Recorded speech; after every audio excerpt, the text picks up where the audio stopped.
Not by might, not by power, but just by his grace. And we return all glory and honor to him. Today we'll be discussing a topic that says unburdening your burden. You know, in life, we're constantly faced with challenges, struggling with sin, temptations, lack, desires, unfulfilled missions, aspirations, things that weigh down on our Christian life, that weigh impact negatively on our Christian life. Hebrew 12:1 is telling us today to drop that weight. It said, lay aside, throw away everything that hinders, you know, you and the sin that so closely entangles. It's telling you to lay it aside, drop it, so you can run the race set before you undisturbed. You know, you can run the race set before you undisturbed while fixing your gaze on Jesus, looking unto Jesus, the pioneer and finisher, the pioneer and perfecter of our faith.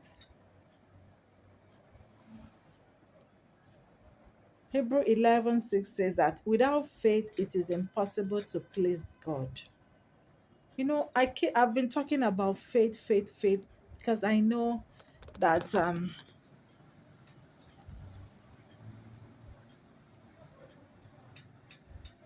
it is actually impossible to please God without faith, according to Hebrew 11:6.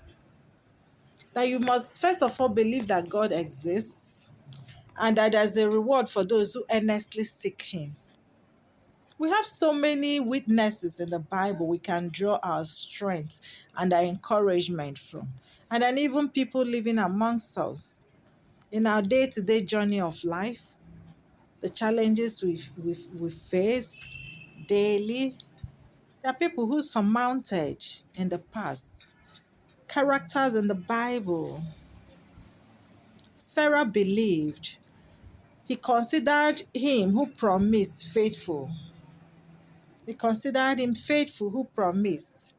And then even though he was past the age of childbearing age, he was still able to conceive and begot Isaac. We have Abraham who believed, and that was credited to him as righteousness, the father of faith. Leave your country to an unknown country, the place I will show you. He left without questioning. Even when he was past the childbearing age, God blessed him with Isaac through Sarah. And the same God that told him, I will multiply you, your offspring, that they will be like stars, uncountable, that will be the father of all nations through your seed, Isaac, told him, sacrifice Isaac to me, to offer Isaac. And he believed that even he is able, to raise people from death. So he was about sacrificing Isaac. We know the story. And then God made a divine provisions. He just believed. And he became the father of all nations. We have people like Abel who trusted God and was able to offer an acceptable sacrifice.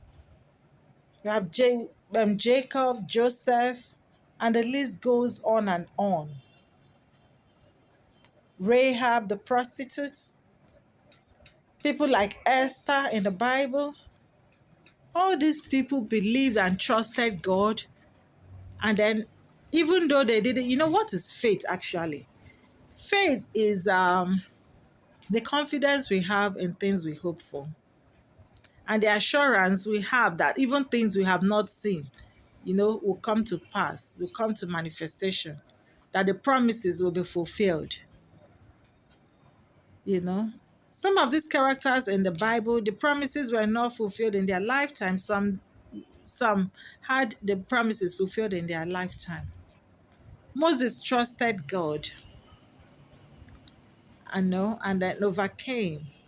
That even though he was privileged to be in the king's to be counted as the king's son, didn't want to live like the king's son because he knew who he was.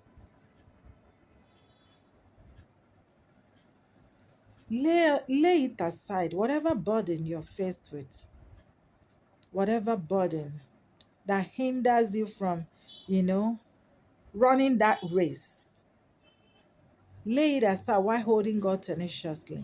If you run with God, it is grace. But if you run without Him, it is race. Are you running aimlessly or are you running with God? Do you have a target? Are you focused? Are you fixing your gaze on Him, the pioneer and perfecter of our faith? Where is where is your focus on? Where is your focus on? What do you intend to achieve? Do you trust Him enough to know that He exists? Hebrew 11:6 makes us understand that without faith it is impossible to please God. That you must first of all believe that He exists, and then He rewards those who earnestly seek Him. Do you seek God earnestly, or do you just remember Him, in your challenges?